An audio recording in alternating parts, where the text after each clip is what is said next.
Welcome to today's AMA live stream. My goal today is, in addition to answering as many of your questions as possible, is to provide you with some insights, tools, and strategies to support your goals, whether it's learning ASL or another language, or maybe something else entirely. So in the next few minutes, we're going to be discussing how to figure out what a sign means if you don't know it, sign languages other than ASL, accountability partners, the differences between extrinsic and intrinsic motivation, and progress tracking. So hopefully we can get to all of these subjects today in the next few minutes. But let's just go ahead and jump into the first question, which is, how do I look up a sign that I do not know what it means?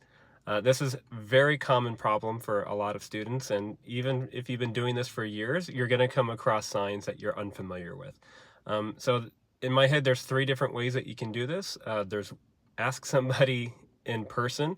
There's researching it yourself online, and then there's dictionaries that you can go to. And so for the first one, if you're in a conversation in the moment and you come across a sign that you're unfamiliar with, it's pretty simple. You can just pause and say and let them know that, what's that sign mean, or I'm unfamiliar. Please explain it to me.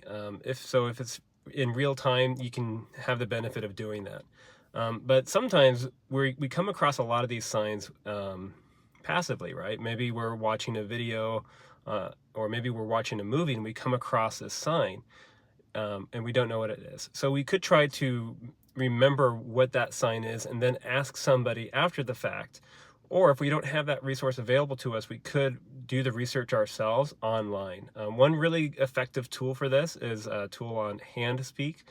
I'll leave a link to this reverse dictionary in the description if you want to check it out for yourself.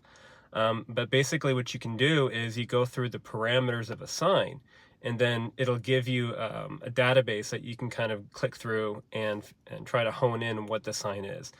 So for example, if you're unfamiliar with the parameters of signs, there's typically 5.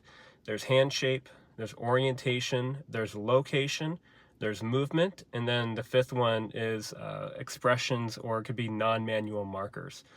Via that online reverse dictionary, you'll start with the hand shape and then you'll work your way down the parameters. It's a very effective way to just figure out or try to hone in what that sign is and what it means.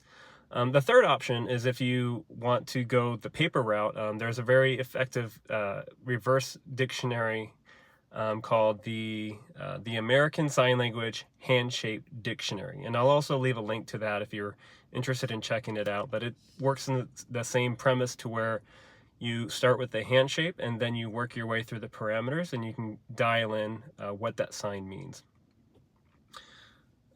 Moving on to the next question, do you know a sign language from another country? And so, ironically, one of the first sign languages I started learning was Spanish Sign Language when I was staying in Paraguay for a month. And so they just so happened to start a sign language class while I was visiting. And that was kind of my first exposure. That was in 2007.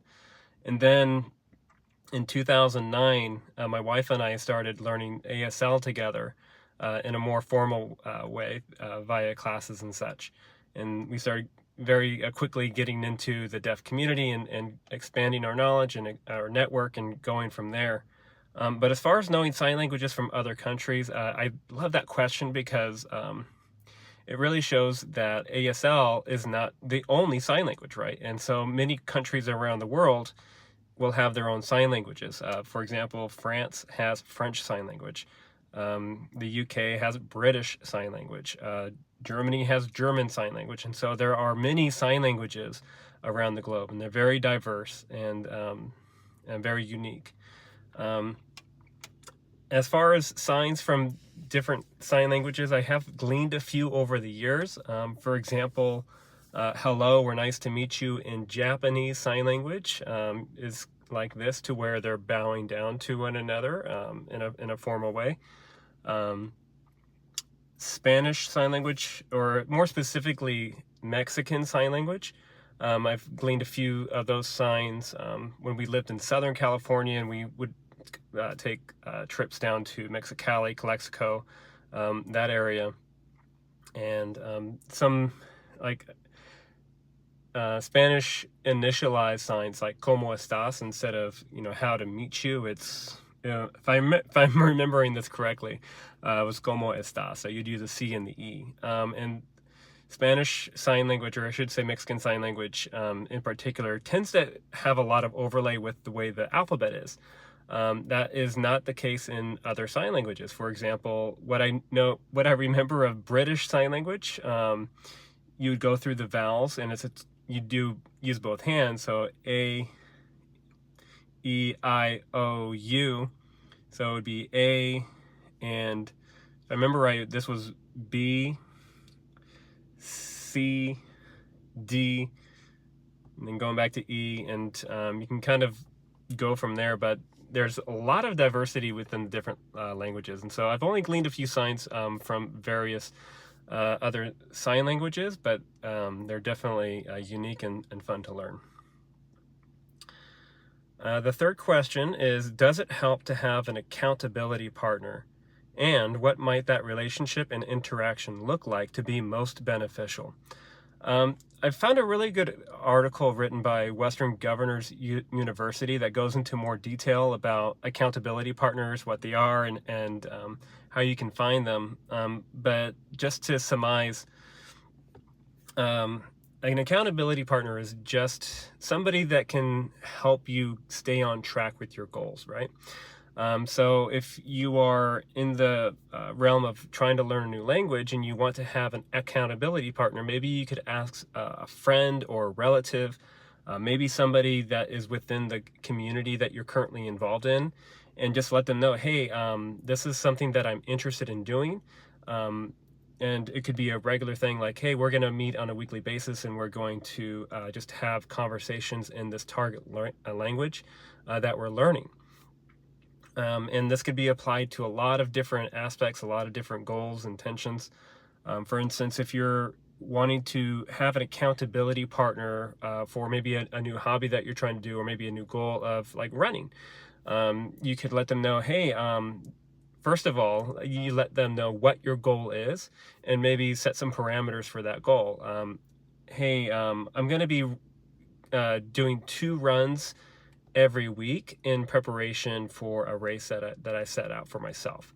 And then that accountability partner can check in with you and say, hey, did you do your 2 runs this week? I just wanted to check in and see how that's going. And so that can be a really effective way of just staying on track and making yourself accountable. And just another way you can do this too is you can make plans with another person as well. And so that is another form of being accountable. Hey, come join me for a run this Saturday. And you have that in the calendar. And if something happens and you bail out, you do have somebody that you're being accountable for. And on the second part of that question, you asked about what does that relationship and interaction look like to be most beneficial. You want your accountability person or accountability partner to be somebody that is going to be supportive and encouraging. You don't want somebody who's going to be critical or waiting for you to trip up or make a mistake. You want somebody to be kind and to keep you motivated, and most importantly, to keep you accountable. So that can be a really wonderful way of maintaining progress and a goal, whether you're learning a language or you're trying to accomplish a goal for yourself. The next question that we have here is, does it help to have rewards for certain milestones? This is another really deep question on the surface of it. So they go on to ask, is it best to have rewards tied to reaching a goal or consistency? And so we have kind of an input-output thing here. So do you reward yourself based off of reaching a goal, the outcome or the output? And that would be one thing, like Stephen Covey was written years ago in the book 7 Habits of Effective People, of starting with the end in mind. And so that can be a really great place to, set your goal, and what direction you're working towards, and then you can make progress towards that thing that you set for yourself.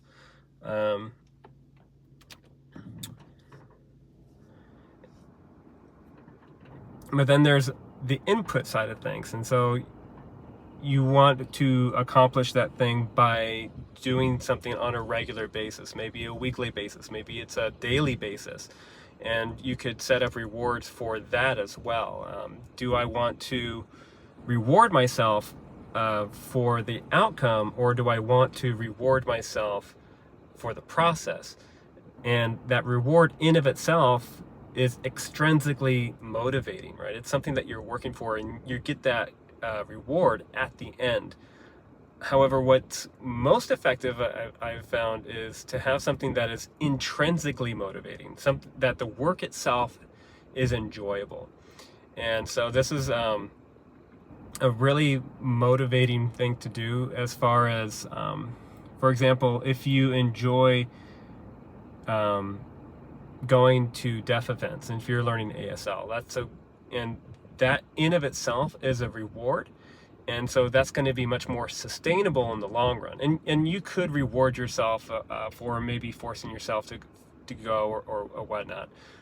Or another one would be, I have the goal of running the marathon, but you also want to make sure that you do it in such a way that is intrinsically motivating, to where you enjoy the process of training for that marathon. So if you make it miserable for yourself, you're going to have a really bad time, and then you've maybe finished the marathon and you're happy for a few seconds, and then that's the end of it. But if you make it intrinsically motivating, and you could incentivize yourself with rewards on one way or the other. I will reward myself if I finish this race with such and such. Or you could reward the process. If I go for 2 runs this week, then my reward will be whatever it is that you set yourself. And so these are really great ways to just maintain that motivation. And so you could use extrinsic motivation, but I found that intrinsic motivation can be much more beneficial and much more sustainable over a long period of time. I think we have time for one more.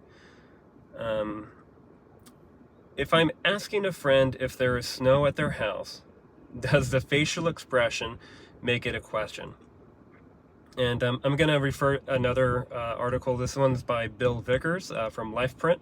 And so he has a brief little article about WH questions. And so there are open-ended questions, and then there are close-ended questions. Open-ended questions would be something that would end usually with a who, what, when, where the answer is open to be anything. And so your eyebrows are going to be furrowed down when you ask that question. This weekend, what are you going to do? Your eyebrows are down.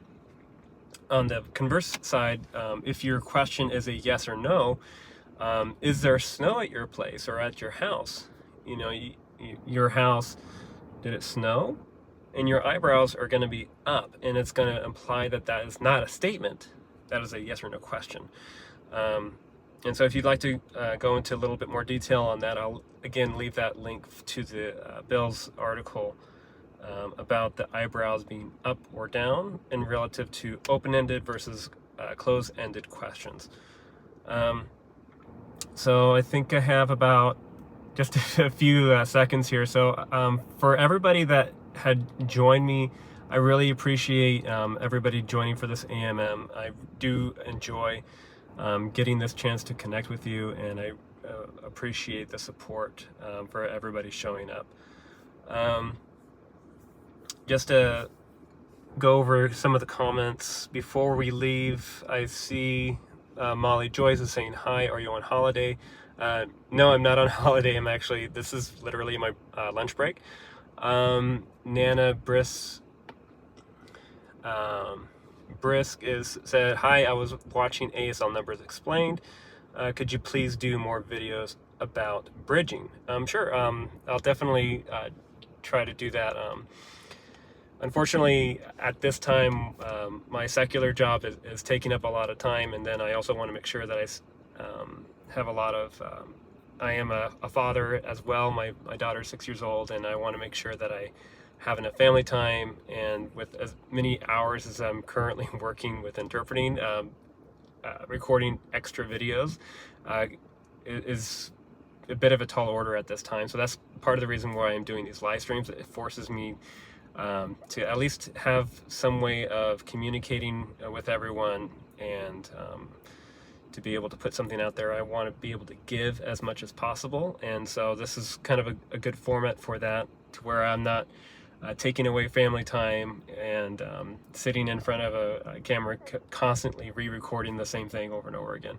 And so this way it just forces me to put it out there, and it gives me an opportunity to connect with everyone. So yeah, I'll definitely try to do as much as possible going forward. But I do want to let everyone know that has been able to tune in, or maybe you're watching this on the replay, that I really appreciate it. And if you have any other questions that you would like to ask me, feel free to drop those in the comments, and I'll address it during a future AMA.